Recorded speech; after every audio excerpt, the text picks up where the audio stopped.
straight away.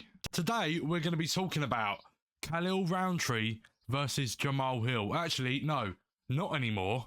It's now Smith versus Dolidze. We'll also be talking about Bobby Knuckles' return to the Octagon tomorrow night, and just my opinion on the whole card, the whole situation. Don't forget to like the video and subscribe if you enjoy my content, and there'll be new content uploaded every single day.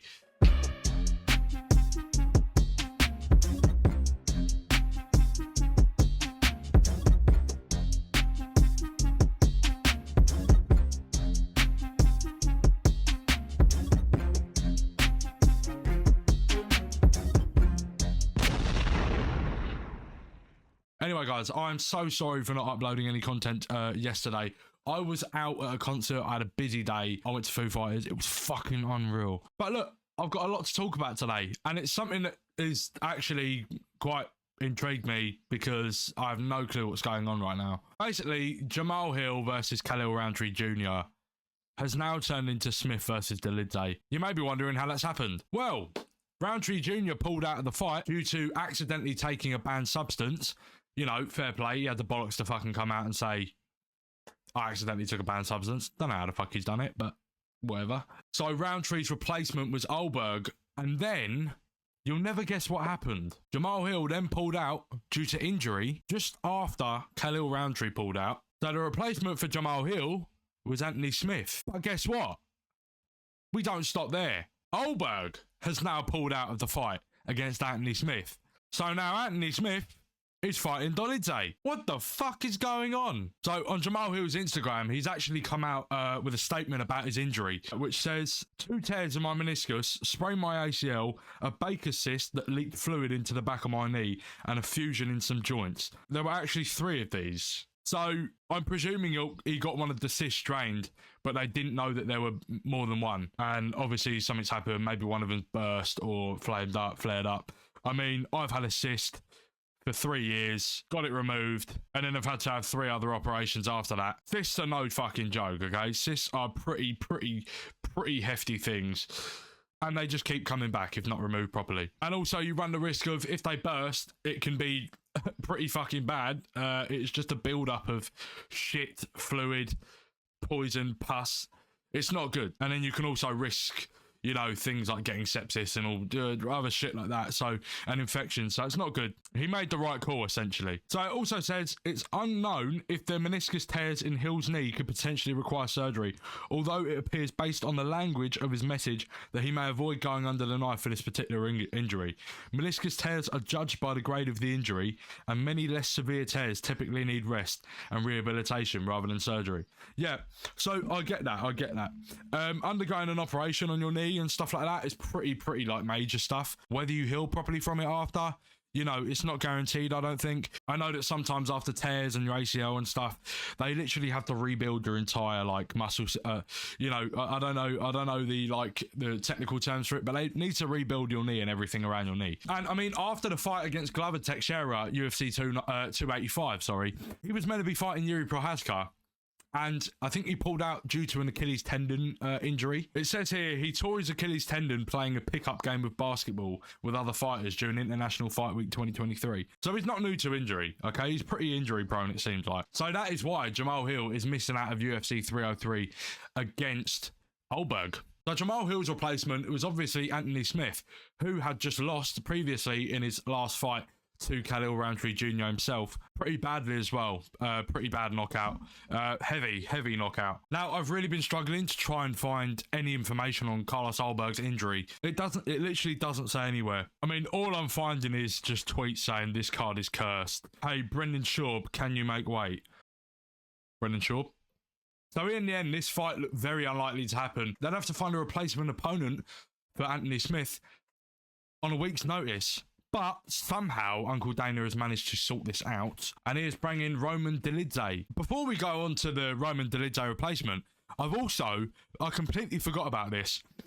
Dominic Reyes v Carlos Oldberg was cancelled for UFC 297 due to an Oldberg injury. So this is 2 fights in a row, okay, that Oldberg was meant to be fighting on, both cancelled due to injury. So he's not had the best of luck in terms of health and like injuries and shit like that. I don't know what's going on with these like these fighters having repeated injuries. Is it because of overtraining, just overworking themselves, not treating their body right?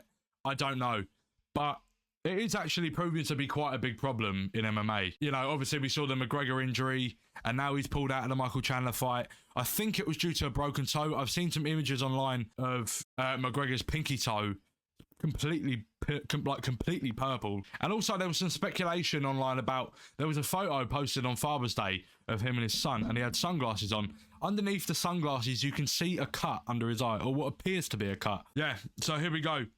Conor McGregor has got a pinky toe injury. It's completely black and blue. But, whoa, Rafael Dos Anjos is piping up on Twitter. It says, that's the difference between me and you, Conor. You finally got exposed. You got a pinky toe injury while I got a broken foot. Let me know what you guys think on the comments below. Look, I get him pulling out of the fight. He's got a broken toe, all right? How is he meant to do his signature spinning back kicks with a fucking broken toe? You can't.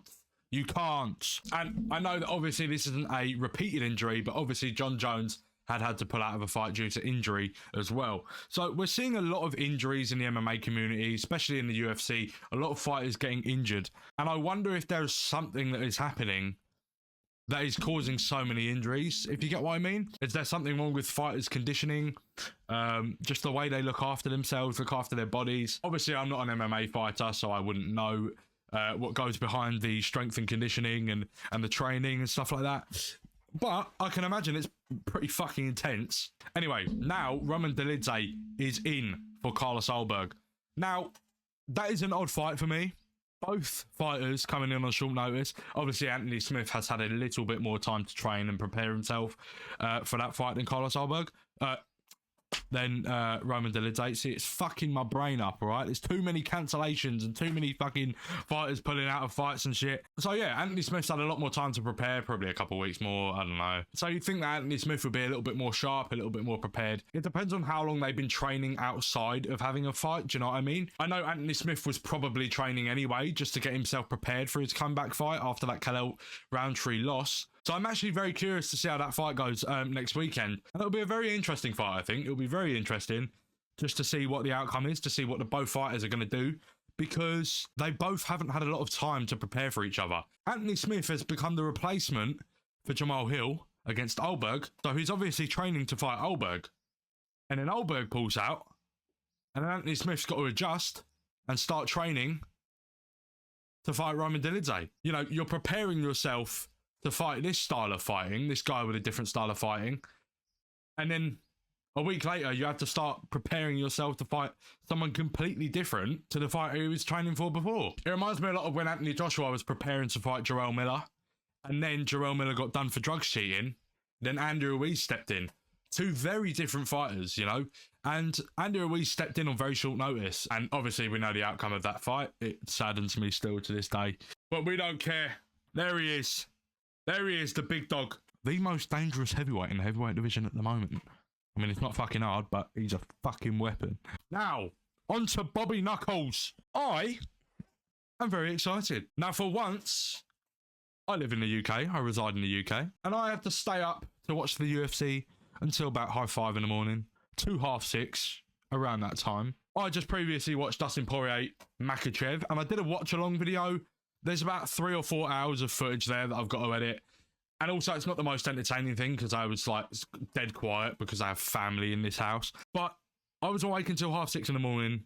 It was fucking bright outside, like what it is now. So I'm no stranger to staying up for UFC events. But a miracle has happened. Tomorrow night, I do not have to stay up until 5:30, 6 in the morning, because that fight card is held in Abu Dhabi, which means that it will be on at 5 p.m. UK time. Oh, beauty. So the event might end at like 9, 10 o'clock in the UK, which means I can go to bed at a reasonable fucking time. I don't want to have to get like 3 hours sleep, wake up, and then have to go to the doctors the next morning.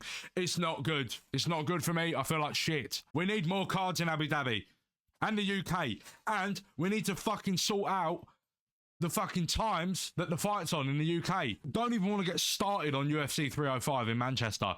Bullshit. I don't know how they've got permission to do it, but they have somehow got permission from this new arena in Manchester. Don't give a shit what arena it is. Don't care about the name. Don't care about it. I just care that they're holding an event in the UK, but holding it on fucking Americans' time. Okay, how is that fair in any way? I saw like loads of Americans posting on Twitter. Yeah, but this is our sport. This is the sport is bigger in our country. How the fuck does that make? I don't care. That doesn't apply in this situation. The UK rarely get a UFC card over here. Like once a year, if that. Okay, I don't care. But come on, you expect British fans to come and watch it, and then they have to leave the arena at fucking 5 a.m. and stumble home pissed. I don't know how Manchester or whoever the fuck's in charge have allowed that to even happen, because we have laws on when shows can start and when they can end. Like, I went to a concert yesterday and the show had to be ended by a certain time.